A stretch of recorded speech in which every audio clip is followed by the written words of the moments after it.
따라합시다. 기도로 돌파하라. 우리 모든 사람의 인생에 한계가 있어요. 걸림돌이 있어요. 저 사람은 완전한 것 같아도, 다 무슨 일을 할 것 같아도 못하는 일이 굉장히 많아요. 못해. 과거에 미국 대통령, 내 이름은 잊어버렸는데, 외국 대통령이 국빈으로 미국에 방문을 했어. 백악관에서 엄숙하게 이렇게 만찬을 거행하고 있는데 갑자기 자기 손주 하나가 설탕 내놓으란 말이야 그랬어. 근데 그 대통령이 절절절 맸어. 손주가 설탕 주라고 하니까 짜증나게, 버릇이 없을 수도 있지만 어리니까, 그 미국 최고의 대통령도 못하는 일이 태반이에요. 그래서 모든 인생은 좌절하고 낙심해요. 간혹 가다가 말이죠, 인류 역사 속에서 초인적인 의지와 노력으로 어려움을 극복하고 난세의 영웅이 간혹 등장하기도 해왔어요. 지금도 그럴 수 있어요. 징기스칸, 이순신 장군, 에디슨, 헬렌 켈러 등등이죠. 송명희 시인 같은 분들. 이순신 장군이 다음과 같은 어록을 남겼어요. 우리 청년들한테 이걸 종종 이야기해 줬는데 좀 잘 들었으면 좋겠어. 철없이 살지 말고. 집안이 나쁘다고 탓하지 마라. 나는 몰락한 역적의 가문에서 태어나 가난 때문에 외갓집에서 자라났다. 머리가 나쁘다고 말하지 마라. 나는 첫 시험에서 낙방하고 32의 늦은 나이에 겨우 과거에 급제했다. 좋은 직위가 아니라고 불평하지 마라. 나는 불의한 직속 상관들과의 불화로 몇 차례나 파면과 불이익을 받았다. 사표를 써가지고 다닌다고? 그런 일 하면 안 돼. 젊은이들이. 직장생활 얼마나 했다고 사표를 여기다 갖고 다녀? 누구는 멍청해서 30년, 40년을 한 직장을 다닌 줄 알아요? 그게 실력이요. 무능해서 그런 게 아니라니까. 그게 실력인 거예요. 그런 분들이 대우받아야 돼요. 몸이 약하다고 고민하지 마라. 나는 평생 동안 고질적인 위장병과 전염병으로 고통받았다. 기회가 주어지지 않는다고 불평하지 마라. 적군의 침입으로 나라가 위태로워진 후에 47에 제독이 됐다. 조직에 지원이 없다고 실망하지 마라. 나는 스스로 논밭을 갈아 군자금을 만들고 23번 싸워 23번 이겼다. 윗사람이 알아주지 않는다고 불만 갖지 마라. 나는 끊임없는 임금의 오해와 의심으로 모든 공을 뺏긴 채 옥살이를 했다. 자본이 없다고 절망하지 마라. 나는 빈손으로 돌아온 전쟁터에서 12척의 낡은 배로 133척의 적을 막았다. 옳지 못한 방법으로 가족을 사랑한다 말하지 마라. 나는 20살의 아들을 적의 칼날에 잃었고 또 다른 아들들과 함께 전쟁터로 나섰다. 죽음이 두렵다고 말하지 마라. 나는 적들이 물러가는 마지막 전투에서 스스로 죽음을 택했다. 이제 이런 불굴의 의지를 가진 분이 있다 이 말이죠. 우리는 못 따라가죠. 근데 따지고 보면 그분 또한 하나님 앞에서는 뛰어난 피조물에 불과하다 이 말이죠. 여러분, 우리가 이 땅에 사는 동안에는 선과 악과 정의 그리고 뭐 이런 것들이 굉장히 중요한 가치처럼 느껴져요. 근데 하나님 앞에 가면 하나밖에 안 나와. 죽었냐 살았냐.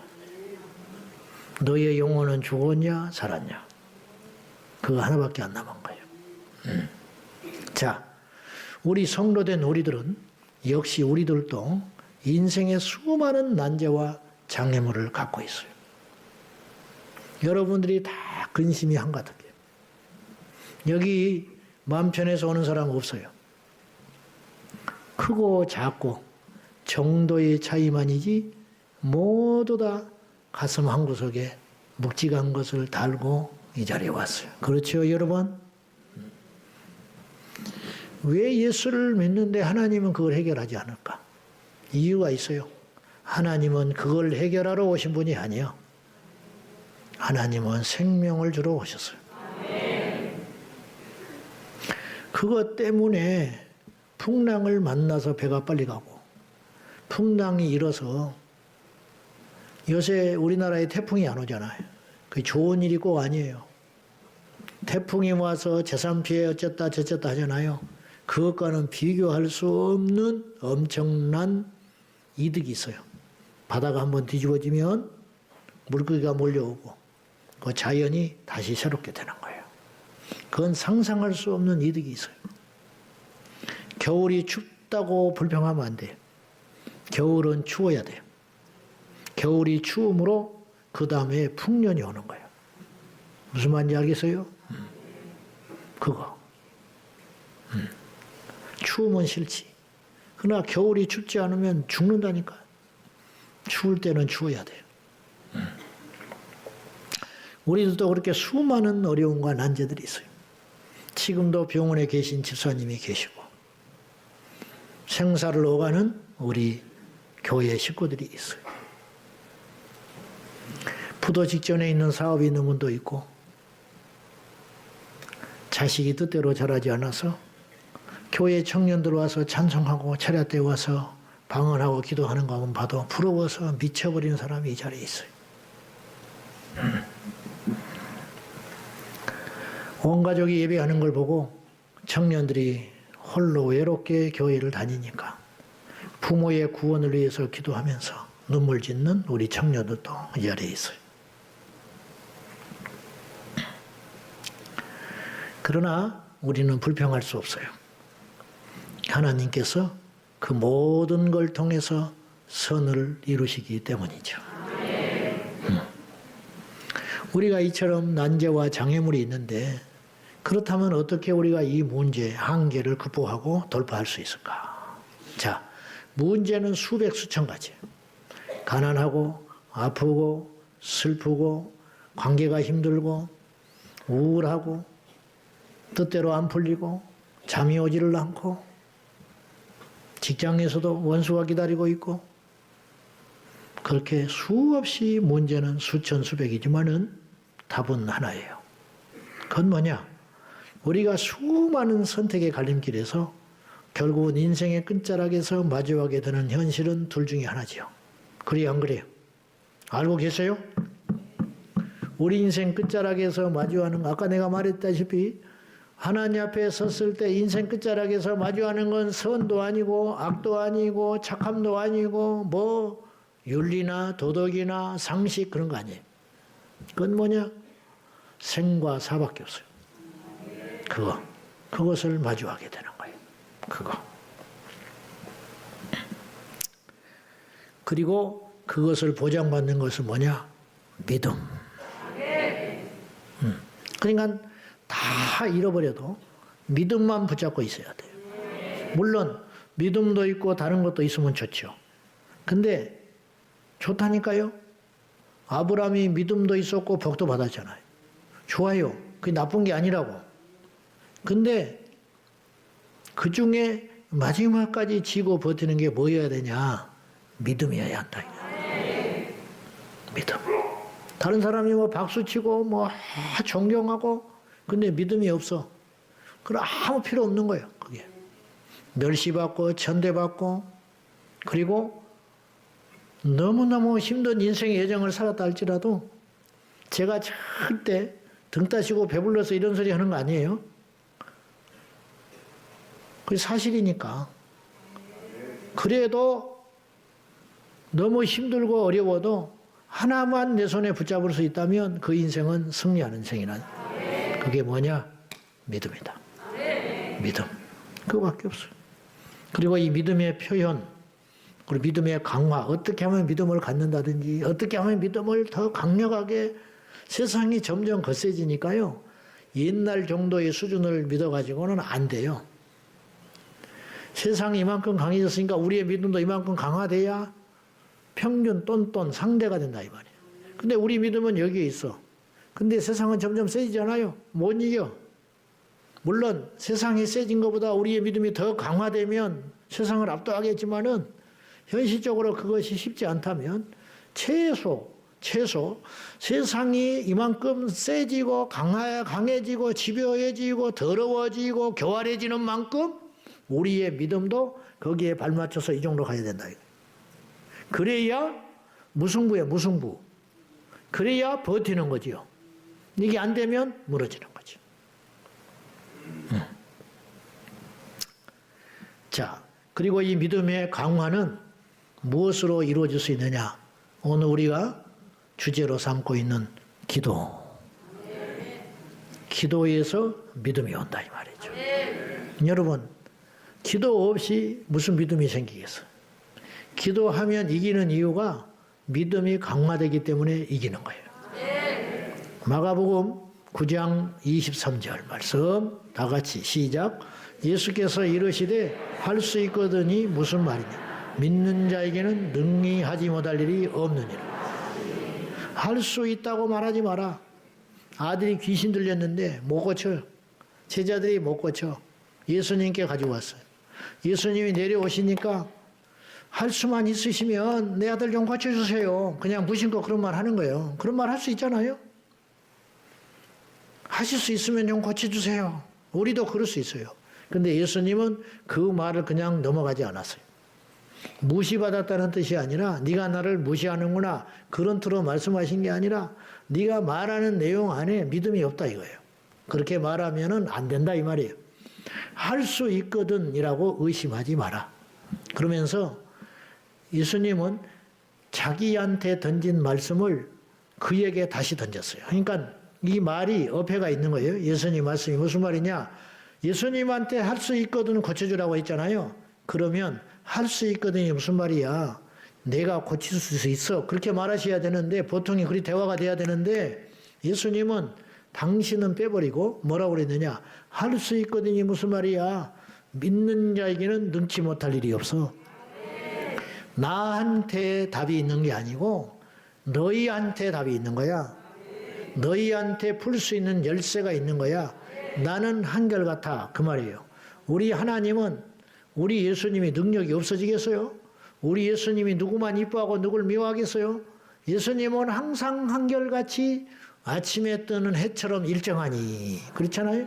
여호와께서는 아침에 떠오르는 해처럼 항상 동일하게 그 자리에 계시고 그 능력을 갖고 계시고 그 성품을 유지하고 계시다니까요. 문제는 뭐냐? 그분을 대하는 우리의 자세라는 거예요. 성경에 봐요. 어떤 사람은 하늘에서 불을 내리잖아요. 어떤 사람은 아무것도 못해. 어떤 사람은 무리를 걷잖아요. 예수님만 그런 게 아니죠. 어떤 사람은 무리를 걷는 건커녕 자기 발로 일어나 걷지도 못해. 어떤 사람은 귀신을 쫓아내잖아요. 어떤 사람은 귀신의 종이 돼. 이게 무슨 차이가 있는 거예요? 예수님이 문제가 아니라는 거예요. 예수님에 대한 우리의 자세, 예수님에 대한 우리의 믿음의 크기가 우리의 인생을 좌우한다는 거예요. 할 수 있거든요. 무슨 말이야? 믿는 자에게는 능치 못할 일이 없어. 그러니까 바로 바꾸죠. 믿음의 단어로 바꾼단 말이죠. 그런 것처럼 우리도 하나님께서 우리에게 주신 믿음으로 말미암아 우리 안에 있는 믿음만 있다면 능치 못할 일이 없다는 거예요. 그리고는 마가복음 9장 29절에 귀신을 쫓아내고 제자들이 조용히 와서 물을 때에 우리는 왜 능히 이 일을 행하지 못했습니까? 그러니까 주님께서 이렇게 말하셨어요. 9장 29절 시작. 이르시되 기도 외에 다른 것으로는 이런 종류가 나갈 수 없느니라. 종류가 뭐예요? 지금 예수님은 귀신 쫓아주셨잖아요. 이 귀신만 쫓는 데만 이 기도가 필요한 게 아니라는 거예요. 기도 외에는 다른 어떤 곳으로는 귀신 안 나가. 다른 어떤 곳으로는 병도 안 나. 다른 어떤 곳으로는 전도도 안 돼. 다른 어떤 곳으로는 부흥이 안 돼. 다른 어떤 곳으로는 복을 못 받아. 기도하면 귀신만 나가는 게 아니라는 거예요. 기도하면 능치 못할 일이 없다는 거예요. 이런 종류가 일어날 수 없다. 거꾸로 기도만 하면 모든 일이 일어난다. 그런 뜻 아닙니까? 자, 믿음과 기도는 같이 가는 거예요. 할렐루야. 믿음은 기도에서 오고 기도는 믿음 때문에 하는 거지요. 우리가 믿지 않고 기도하면 응답받을 각오하지 마라. 믿지 않고 기도하면 응답 못 받는다. 믿느냐? 그러면 기도해라. 기도하면 그 기도대로, 믿음대로 응답받게 될 것이다. 모든 인생 돌파의 원천은 믿음에서 시작되고 그 믿음은 기도의 힘에서 나오는 것입니다. 그럼 오늘의 주제, 기도로 인생의 난제들을 돌파해야 돼요. 그러면 인생의 걸림돌들을 돌파할 때 우리가 기도하면 무엇을 돌파할 수 있는가? 오늘 두 가지 살펴보고 마무리합니다. 첫째, 우리는 기도로 고난을 돌파한다. 할렐루야. 돌파해야 한다가 아니에요. 이 말을 잘 들어보셔야 돼요. 우리는 기도로 돌파한다. 기도로 고난을 돌파한다. 기도로 고난을 돌파할 수 있다가 아니고 돌파할 수 있다. 기도하면 고난이 돌파된다. 아멘입니까? 고난이 두려운 이유는 그 고난이 우리를 좌절시키고 또 분별력을 상실시키는 힘이 있다는 거예요. 어떤 사람, 어떤 경우에는 그 고난이 오히려 에너지가 되기도 해요. 이순신 장군처럼, 징기스칸처럼, 헬렌 켈러처럼. 이순신 장군이 모든 조건이 갖춰졌다면 그렇게 강인한 장수, 12척 가가지고 130척을 이길 수가 없었을 거예요. 징기스칸이 그 어릴 적부터 아버지가 도살당하고 옥살이를 하고 노예 생활을 하고 끌려다니고 수없이 죽음의 고비를 넘나들면서 징기스칸은 자기도 모른 채 강한 사람이 된 거예요. 어지간한 일은 눈을 끔찍하지 않는 거예요. 어지간한 고난 앞에는 무릎을 꿇지 않는 거예요. 어지간한 문제 앞에는 고민하지 않는 거죠. 애초에 그렇게 된 게 아니고 고난이 그를 만들어냈다 이 말이에요. 종종 이런 일이 있다 이 말이에요. 그러나 대부분의 경우는요, 고난이 오면 무너져요. 그렇지 않습니까? 매에 장사 없다. 고난이 계속 가면 장사가 없다 이런 말이죠. 자, 그래서 이게 고난이 깊어지고 끝도 없이 고난이 이어지게 되면은 사람들은 하나님을 원망하게 되고 그 시험들어 멸망길로 가는 경우가 너무 많아요. 오늘 왜 기도하러 못 왔을까? 응? 고난이 깊어서 못 온 사람이 많아. 그동안 내가 수년을 기도했다. 근데 응답이 없다. 그래서 좌절하고 누워있는 사람도 꽤 있어요. 그러는 거예요. 인간은 그렇게 되는 거죠. 사랑의 교회 옥하는 목사님이 살아생전에 제가 제자훈련 세미나를 졸라서 갔어요. 개척하면서 2005년에. 마감이 돼버렸는데 내가 사정을 하니까 내 딱한 사정을 듣고 내가 개척을 하는데 이걸 꼭 해야겠다. 그랬더니 나를 억지로 끼워줘가지고 가서 이제 했는데 거기서 이분이 이런 이야기를 하셨어. 옥하는 목사님 마지막 직접 강의한 거예요. 그때 당시. 제가 이제 그걸 직접 들었는데 이분이 이런 말을 하셨어. 경상도 어느 소도시에 골목에서 분신 자살하는 사건이 일어났어요. 대낮에 휘발유를 껴안고 불질러서 죽어버렸어. 알고 보니 그 사람이 목사였어요. 목사. 그 골목에 교회가 5개가 있었어. 개척교회들이 간판이 5개가 있었어. 골목에. 경상도 소도시. 왜 그랬을까? 목회가 너무 힘들었어. 경제적 압박 앞에 견디지를 못하고 월세가 밀리고 애들 학교를 보내지를 못하고 식거리를 걱정해야 할 정도까지 돼버리니까 욱하고 환한 대낮에 석유를 끼얹고 자살을 해버렸어요. 하나님이 그 목사를 보고 뭐라고 할까? 위로해 주실까? 어떻게 생각해? 위로하실까요? 너 너무 고생했구나 목회하느라고. 천만의 말씀이에요. 목회를 포기하더라도 신용불량자가 되어 사람 구실을 못하는 한이 있어도 혹은 옥살이를 한다 할지라도 그런 짓은 해서는 안 되는 거예요. 그 골목길의 교회 다 문 닫았어요. 목사가 예수 믿으라고 하는 목사가 대낮에 휘발유 껴안고 골목에서 죽어버렸으니 그 예수를 누가 믿어? 자기만 죽은 게 아니야. 다른 교회 다 죽여버리고 그 일대 영혼들 다 죽여버리고 본인도 죽어버린 거예요. 곡하는 목사님이 그 점잖은 양반이 입에 육두문자를 쓰면서 욕하대. 그 인간도 아니라고 욕하더라고. 응? 그런 천하의 몹쓸 놈이 있냐고 입에 담을 수 없는 욕을 하십니다. 이건 위로받고 동조받을 일이 아니에요. 욥은 고난 앞에 기도로 고난을 견디었어요. 고난의 목적이 뭐냐면요. 영적으로 볼 때 마귀가 왜 고난을 사용할까? 그것은 우리를 고생시키는 데 목적이 있는 것이 아니고 궁극적 목적은 우리를 무너뜨리는 거예요. 고난은 우리를 무너뜨리는 위력이 있어서 마귀가 그 고난의 무기를 자꾸 쓰는 거예요. 욥한테 고난 줬잖아요. 재산, 자녀들, 육신의 고통, 사람이 당할 수 있는 모든 고통이 한꺼번에 몰려왔어요. 그러면 마귀의 궁극적 목적은 욥이 가난하게 되는 게 아니에요. 욥이 슬퍼하는 게 아니라고. 욥이 아파서 잠 못 자게 하는 게 아니에요. 그건 뭐냐? 무너지게 돼버리는 거예요. 무너지게 되는 거. 무너지는 것이 마귀의 뜻이에요. 하나님은 뭘 원하시느냐? 버텨라. 견디는 것이 하나님의 뜻이라. 그게 승리하는 거예요. 승리. 예. 들판에 가다 보면 우산도 없이 비를 맞을 날이 와요. 무슨 수가 있어? 뛰어가도 비를 맞고 서 있어도 비를 맞아. 그렇지 않겠어? 그럼 어떻게 해야 돼? 버티면 돼. 버티고 견디면 돼. 제 중학교 때 자전거를 타고 통학을 했어요. 그 몇 푼 아끼겠다고 5만 원짜리 자전거를 사줘서 1학년 때는 발이 안 닿아, 페달이. 죽을 고비도 얼마나 넘었는지 몰라. 죽을 고비도. 차가 싱싱거리는 국도길을 5km를 자전거를 타고 다녔어요. 힘이 붙여가지고 이 언덕길에 어릴 때 못 올라가. 그러면 중간에 내려가지고 허걱거리면서 자전거를 밀고 가. 그리고 내려갈 때는 신나게 내려가. 나는 그때 인생이 공평하다고 배웠어요. 뭐냐?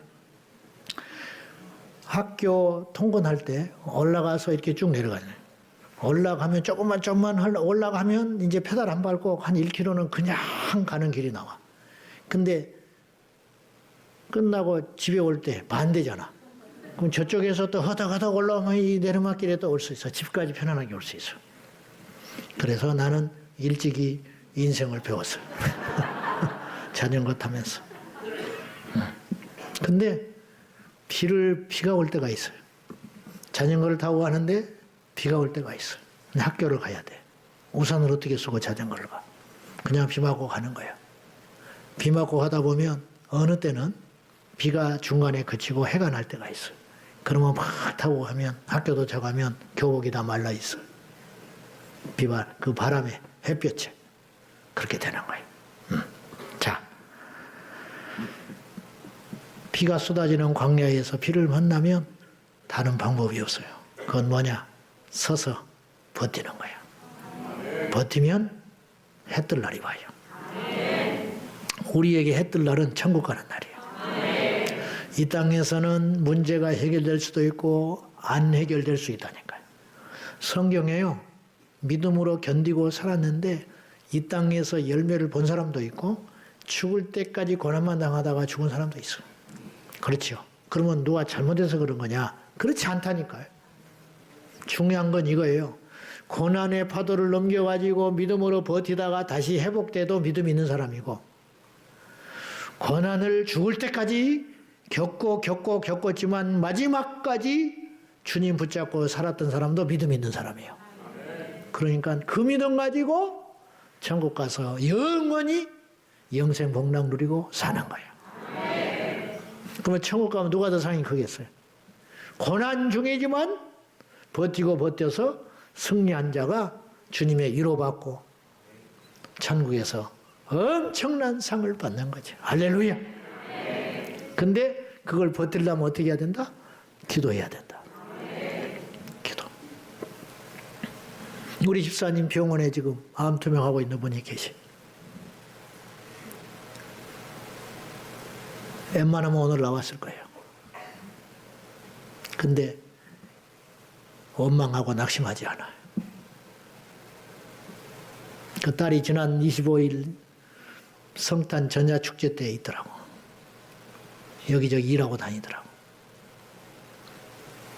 그 믿음은 어디서 온 것이냐? 그 엄마가 기도하고 있는 거예요. 기가 막혀. 욥은 고난 앞에 원망하지 않았고 그 대신 기도를 드렸어요. 욥기서 1장 20절과 21절 시작. 욥이 일어나 겉옷을 찢고 머리털을 밀고 땅에 엎드려 예배하며 이르되 또한 알몸이 그리로 돌아가올지라 주시니도 여호와이시오 거두시니도 여호와시니 여호와의 이름이 찬송을 받으실지니다 하고 욥이 일어나 겉옷 찢고 머리털 밀고 회개하는 거예요.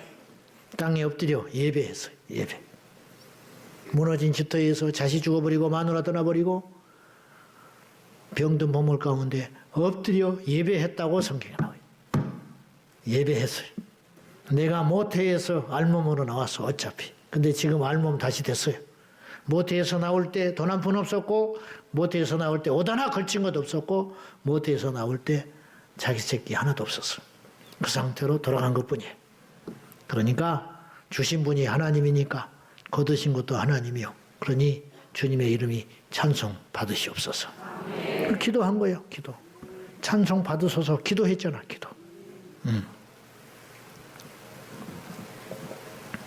욥도 사람이라 기도와 예배로 현 상황을 바꾸지 않았다면 욥은 사탄의 불화살에 무너지고 말았을 거예요. 욥은 훗날에 다시 복을 받아서 자식 없고 재산이 배가 많아졌다는 것이 문제가 아니고 그래도 욥은 가슴에 묻고 사는 거예요. 그 고난은 말할 수 없어요. 주님 앞에 가야 그것이 풀어지는 거예요. 그것이 문제가 아니에요. 똑같은 고난이지만 기도하면 그 고난은 나를 바로 세우게 되고 겸손하게 만들고 단단하게 만들어요. 기도 없이 고난은 극복되지 않습니다. 아멘입니까? 기도 없이 고난은 절대로 극복되지 않아요. 우리를 망하게 하고 황폐하게 만들고 우리를 쓰러지게 만들어요. 여러분, 인생의 고난은 깨닫고 나면 해석이 돼요. 해석이 되잖아요. 해석이 되면 해결할 수 있어요. 자기가 당하는 고난이 의문점이 생기면 시험이 오는 거예요. 근데 내가 당하는 고난이 하나님의 뜻이 있구나. 그렇게 되면 내 가난, 이 시련도 내가 군 시절 있을 때 시골교회에서 가르치던 애 중에 하나가 집안이 2, 3년 만에 폐가 망신해가지고 완전히 망해버렸는데 걔가 교회에 와서 예수님 만나고 변화돼가지고 수련회 때 내가 간증시켰더니 애가 할 수 없는 간증을 했어요.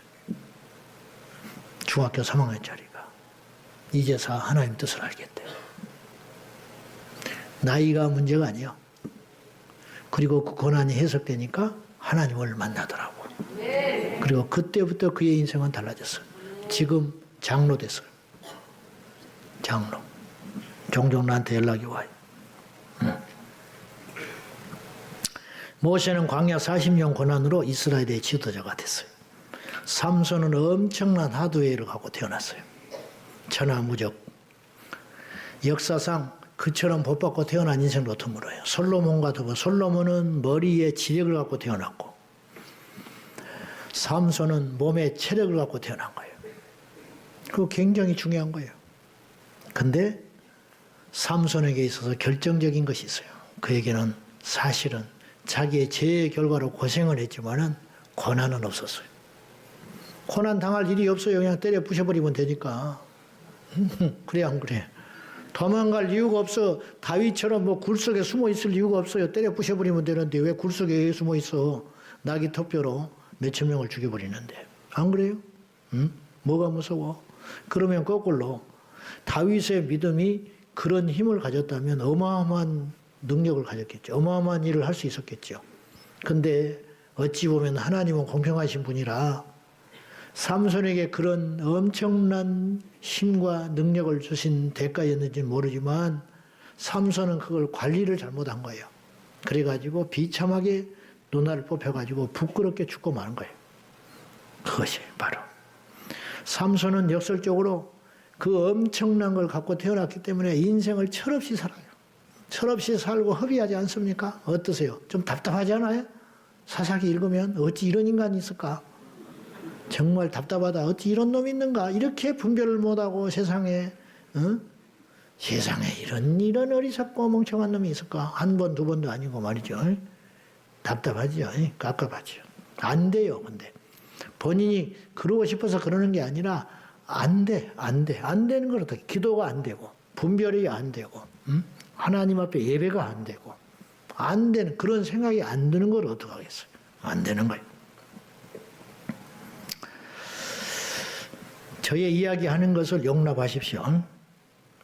전 어릴 때의 가난과 시련이 결코 자랑도 아니고 부끄러운 것도 아니에요.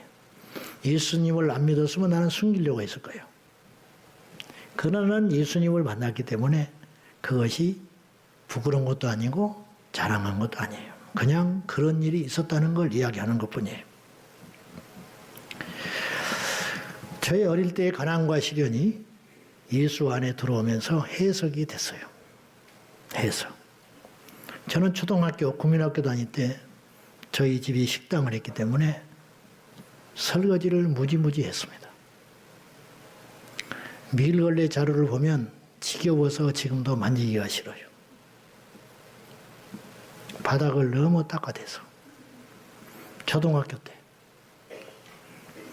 저는 벽에 못을 박아줬고 식당 하는 모치는 독 위에서 칼도 갈아줬습니다. 옛날에 막걸리 장사를 했는데 식당에서 어머니가 자전거에 막걸리통을 싣고 초등학교 3학년, 4학년 때 배달을 해다 줬어요. 아침에 옛날에 알죠? 막걸리통 큰 거. 납병이 아니요. 그 재활용할 수 있는 단단한 플라스틱으로 된 단단한 거. 던져도 안 깨지는 큰 막걸리통이 있어요. 그게 몇 리터나 들어갈까? 한 20, 30리터 들어갈까? 그걸 아침에 각 식당마다 한 통씩 갖다 주고 가요. 건장한 남자가 자전거에 옛날 짐 싣는 자전거 큰 거 있었어. 그죠? 그거 아는가 모르겠네. 거기다가 몇 통씩 실어가지고 배달을 하고 딱 가. 근데 문제는 어느 때 손님이 이제 종을 못 잡지요. 떨어져 버리잖아. 그러면 가서 싣고 와야 돼. 그러면 내가 가야 돼. 자전거를 가지고 가서 거기다가 싣고 묶어가지고 그거를 타지를 못해. 무거우니까. 무슨 수로 자전거를 그걸 타고 오겠어요. 그 무거운 거를. 그러니까 뒤에다 묶어가지고 지지지지 끌고 오는 거야. 작기를. 그리고 갖다 줬어요. 지금 부끄러워서 못할 것 같아. 근데 그때는 부끄러운지도 몰랐어요. 그냥 그렇게 해야만 했어요. 그래야 살아남을 수 있었기 때문이에요. 부끄러운 것도 힘든 것도 몰랐어요. 그리고 이것은 나도 모르게 내 인생의 자산이 됐어요. 그때나 지금이나 뭐든지 할 것 같아. 지금 목회를 하니까 목회하는 거예요. 목회를 안 해도 나는 뭐든지 할 것 같아. 정말이에요. 뭐 내가 뭐 인생에 뭐 이렇게 그런 걸 말하는 게 아니야. 다 그렇게 돼요. 하나님은 나에게 그런 환경을 줬어. 가끔 자기 자신은 노력도 하지 않으면서 신세한탄, 남의 탓만 하는 사람들이 종종 있어요. 묻고 싶어요. 그가 기도했다면 그런 말 할 수 있을까요? 없어요. 기도로 오늘 말씀에 기가 막힌 말이라고 내가 그랬어요. 너희 중에 고난당한 자가 있느냐? 그는 기도해라. 즐거워하는 자가 있느냐? 그는 찬송해라. 마귀가 해볼 수가 없잖아. 고난이 오면 무너져 버리고 좋은 일이 있으면 건방 떨고 예배도 안 드리고 돌아다니고 뭐 이건 그냥 망하는 거예요. 응?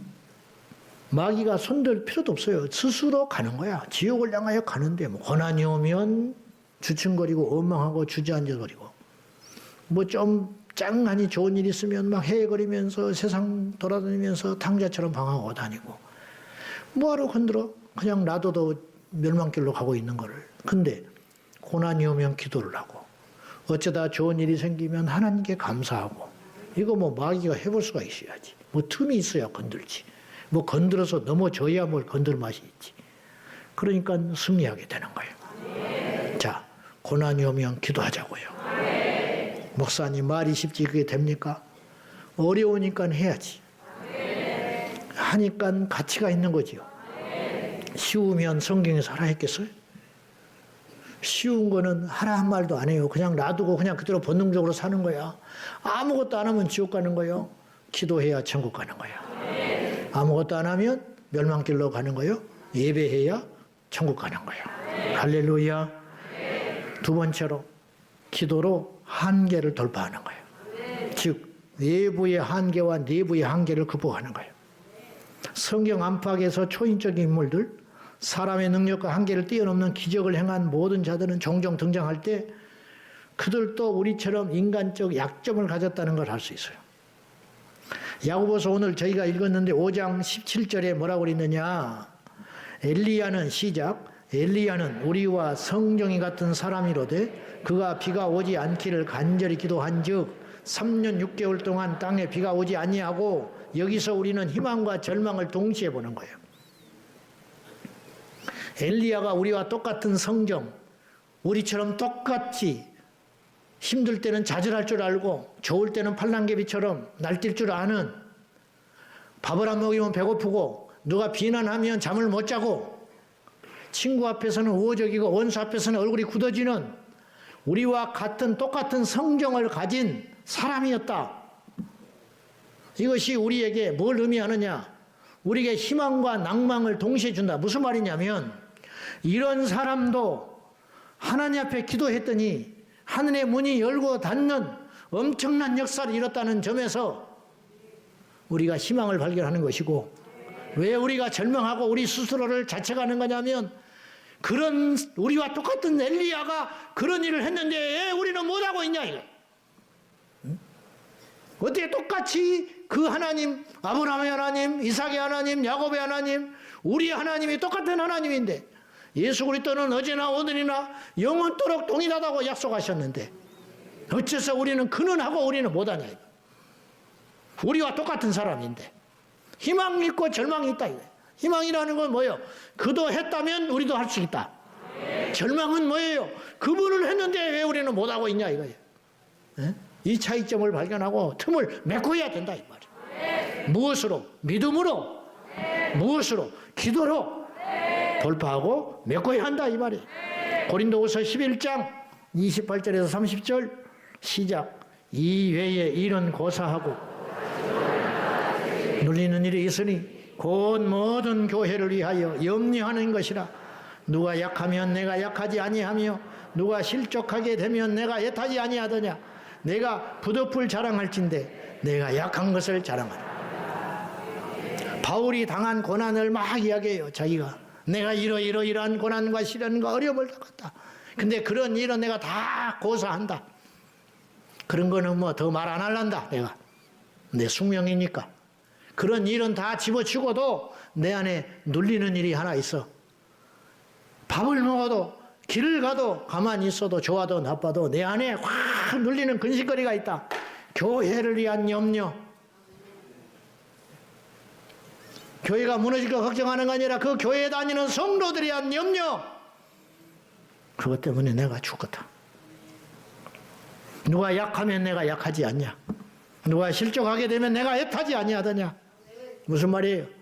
누가 약해서 믿음에서 떠난단다. 그러면 내가 잠이 못 자. 잠을 못 자. 누가 싸워가지고 실족했단다. 미쳐버리겠다. 내가 미쳐버리겠어. 그것 때문에 내가 고난당하는 거, 내가 뭐 밥을 굶는 거, 누구한테 비방을 받는 거, 그거는 문제거리도 아니야. 내 안에 항상 눌리는 짐덩어리, 눌리는 마음 아프고 힘든 것이 하나 있어. 그거 뭐냐? 누가 예수 떠난다고 하며, 누가 교회를 안 나온다고, 누가 믿음을 버렸다. 그러면 내 마음이 애타고. 이게 뭐냐? 바울도 똑같은 사람이에요. 바울이 굉장히 강한 사람 같고 저돌적인 사람 같고 누구와 맞짱 떠서도 지지 않은 사람 같은데 바울도 사람이더라고요. 바울도. 손양원 목사님이 얼마나 강하며 두 아들을 죽인 원수를 관청에다가 탄원서를 내가지고 처벌을 못 받게 하는 것도 머물라고 자기 아들을 삼았을까. 이게 얼마나 강한 거예요 도대체. 그 속에 무엇이 들었길래 그런 일을 할 수 있는 거예요. 사람이 할 수 있는 일이 아니에요. 그러나 그의 따님의 증언에 의하면 어느 때 밤마다 처절하게 혼자 새끼 잃은 여우처럼 목을 놓아 울었대요. 그 권사님이 뭐라고 그랬느냐? 우리 아버지도 어쩔 수 없는 사람이구나. 표는 안 냈지만은 두 아들을 가슴에 묻고 울더라는 거예요. 주기철 목사님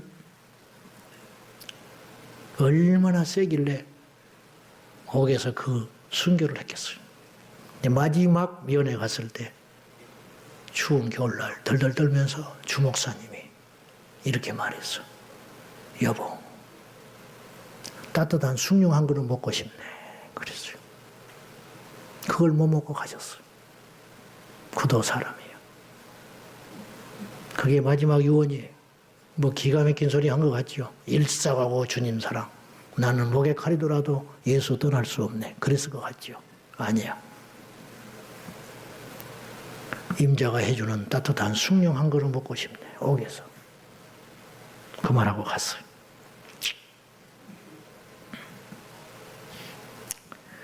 이렇게 평범하고 무기력하고 겁쟁이 인생도 기도하면 전혀 다른 인생으로 바뀌게 되는 거예요. 우리도 그럴 수 있어요. 이 어린 애들도 그렇게 될 수 있어요. 얘들도 영권이 임해요. 교회 이제 온 사람도 상관없어요. 존 낙스는 이렇게 기도했어요. 스코틀랜드를 저에게 주십시오. 아니면 저에게 죽음을 주십시오. 피의 여왕이라 불리던 잔인했던 메리도 존 낙스의 기도는 100만 대군보다 무섭다. 그렇게 하고 죽었어요. 우리 제자광성교회 여러분 2025년 올해 나름 열심히 기도하고 여기까지 왔습니다. 그러나 우리의 기도는 중단될 수 없어요. 죽을 때까지 기도하는 거예요. 우리가 뿌린 기도의 씨앗들이 우리 후대가 이어받아서 또 기도하게 될 거예요.